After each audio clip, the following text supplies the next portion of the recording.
Hey, my state is currently on fire. We're in month 6 of quarantine, I think. Kansas City fans booed a moment of unity in the first televised football game of the season. Unemployment is still surging, and there are still protests going on in most major cities in the US. Black people are still being shot by the police, but guess what?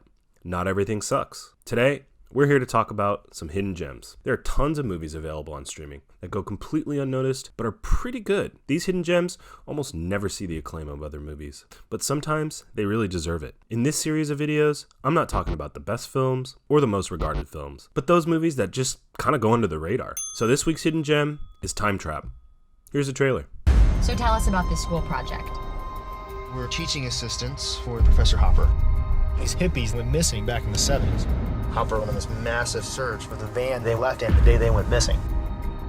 And he didn't come back. Everybody say, Team Hopper. Team Hopper! It's crazy in there. Oh my god. Never seen anything like it. It's the sun, rising and setting. Time is passing differently down here than it is on the surface. How long have we been down here for? I had a date this weekend.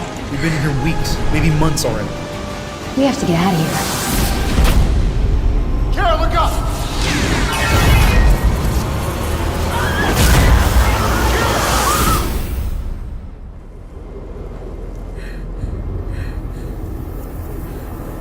Oh my god.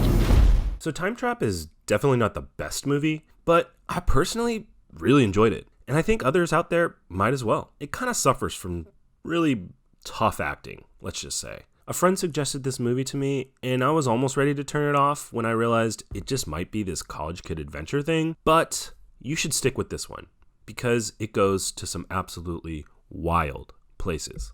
This movie, despite all its faults, is incredibly interesting. Most of the film is set in one location, and the location is really its own character. I enjoyed how cramped and creepy the cave location felt, and the tension that the directors were able to squeeze out of this movie was pretty fucking impressive. The direction really stood out to me in this one, and the directors Ben Foster and Mark Dennis really seem to know how to stretch a small budget. This movie thrives when the plot really kicks in, and I quickly forgot how rough some of the acting was. When it was over, I felt that I wanted more, and that's a pretty good sign. This movie comes in at an hour and 35 minutes, and that felt more like 45 minutes to me.